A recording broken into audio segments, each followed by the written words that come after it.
In just 24 hours, a single proposal from the White House has sent shockwaves through the global diplomatic system.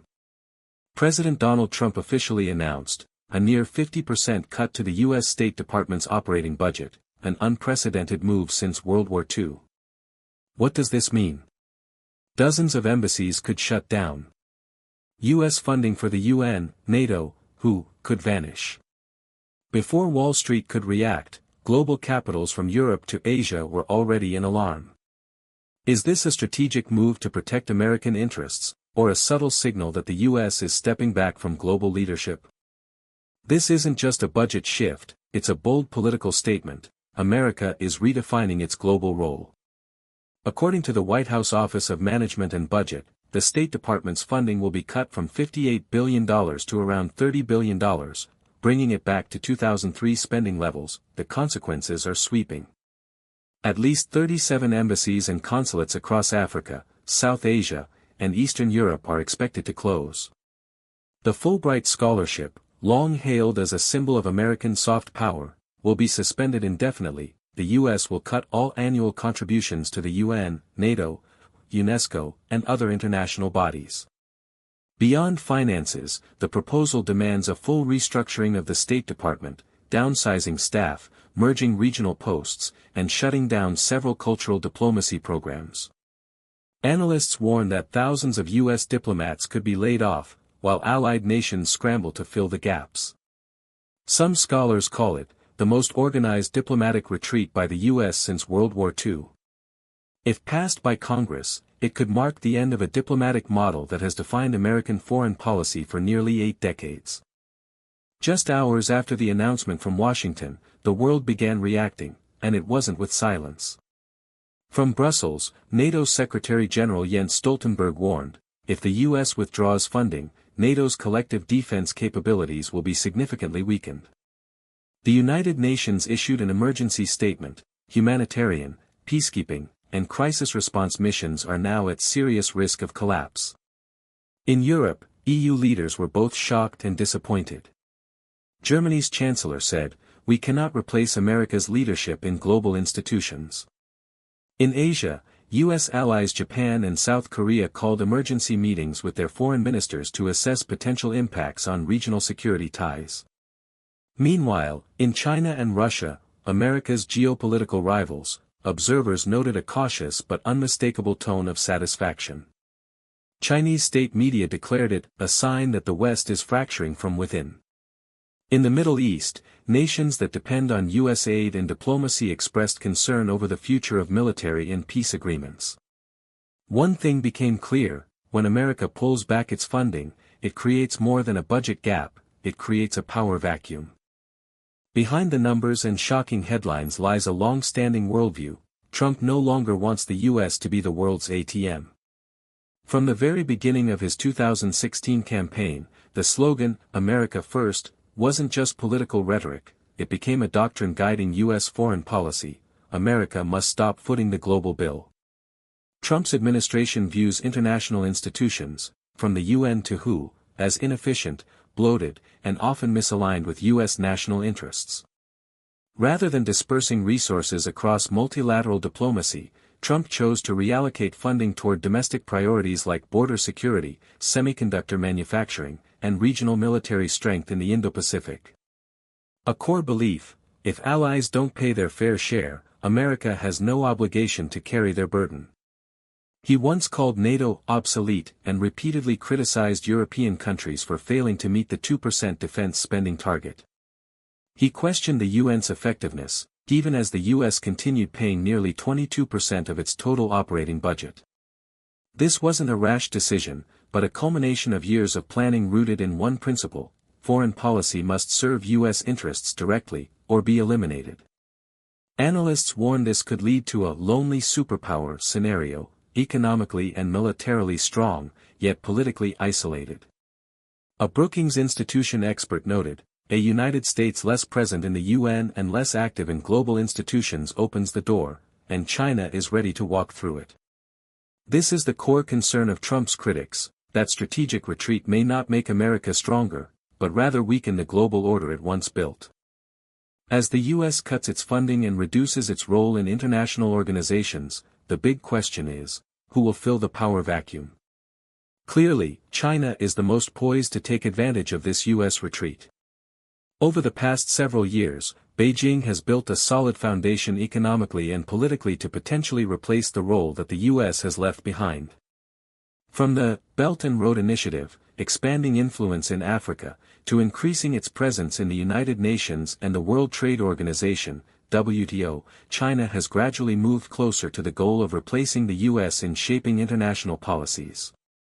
One of China's key strategies has been its increasing participation in international organizations, not just as a member but in leadership roles, by contributing funding and political influence. For example, China has significantly increased its investment projects in Africa and Southeast Asia, regions where the US once held the upper hand in diplomacy and aid. They not only build infrastructure but also recruit these nations into initiatives and international organizations they lead. Simply put, China is gradually filling the power vacuum left by the US, and they are preparing for a world where they will lead. However, China still faces many challenges. While they are economically strong, they lack the soft power in diplomacy, and their relationships with major nations remain unclear. Despite this, China continues to expand its influence aggressively, causing concern in partner nations about a risky replacement of the US. While China may fill many parts of the power vacuum, maintaining the global order that the US once led will not be easy. Nations still have doubts about whether China can provide the same strong and stable leadership that the US once did.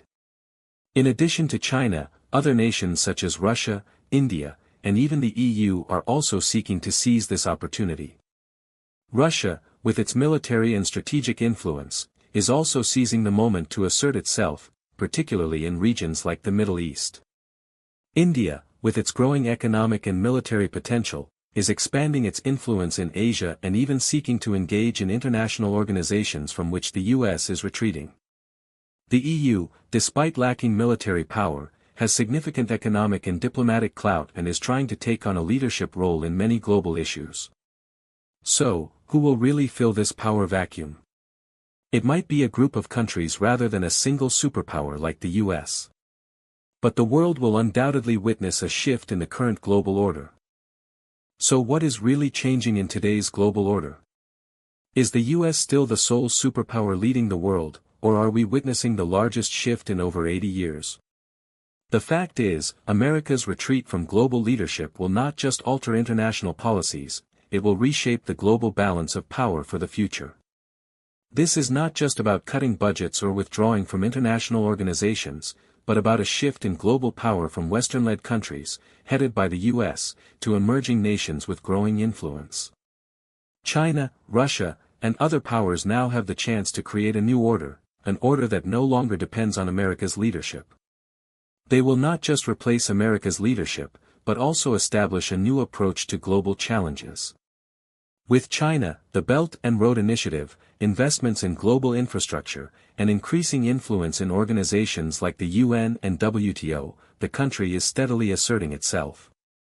Russia, with its military and strategic power, is also expanding its influence, particularly in sensitive areas like the Middle East and Eastern Europe, where America's absence is creating major opportunities. India, with a rapidly growing economy, is asserting itself in the Asian region and seeking to expand its global influence while re-establishing itself in international organizations that the US is retreating from. While these countries are seizing the opportunity to bolster their positions, one big question remains: can these countries provide stable and strong leadership for the global order as America once did? Clearly, what happens in the future will depend on how well these emerging powers can lead a global system that is fair, sustainable, and able to address major challenges like climate change, international security, and economic development. However, we can't overlook the reality that power transitions do not always go smoothly. The shift in power from the US to other countries could lead to instability in the short term. While China is pushing aggressively with its economic partners, Russia is attempting to restore military and political power in many regions. This may make smaller nations and regions more vulnerable to external pressure. Yet, we cannot deny that this is a time when nations no longer have to rely on one superpower. A global power shift, leading to a more multipolar world, may emerge, where each nation plays a vital role. Are we witnessing the birth of a completely new world order? Or is this just preparation for an even more profound division of global power in the near future? Looking at everything we've discussed, one big question still lingers: can we accept a world order no longer led by the US? The US has been integral to the global order for nearly a century. Now, we're facing a new reality. The world is becoming multipolar, with rising powers like China, Russia, and India taking the lead. But is this an opportunity for a fairer world, or simply a shift in power from one superpower to another? And another question: can this change maintain peace and stability across the globe? We're standing at a significant crossroads in history. These emerging powers may replace the US, but can they maintain the peace, stability, and growth that the US once did? And where will this power shift ultimately lead? The world is no longer predictable, and now is the time for us to carefully watch, react, and reflect on our role in the global future. Leave your thoughts in the comments below. Do you think this change is an opportunity or a major challenge? And can the US ever lead the world again, or will we witness the rise of an entirely new global system? If you find this video interesting, don't forget to like, share, and subscribe so you don't miss out on future analyses of international politics and other important topics.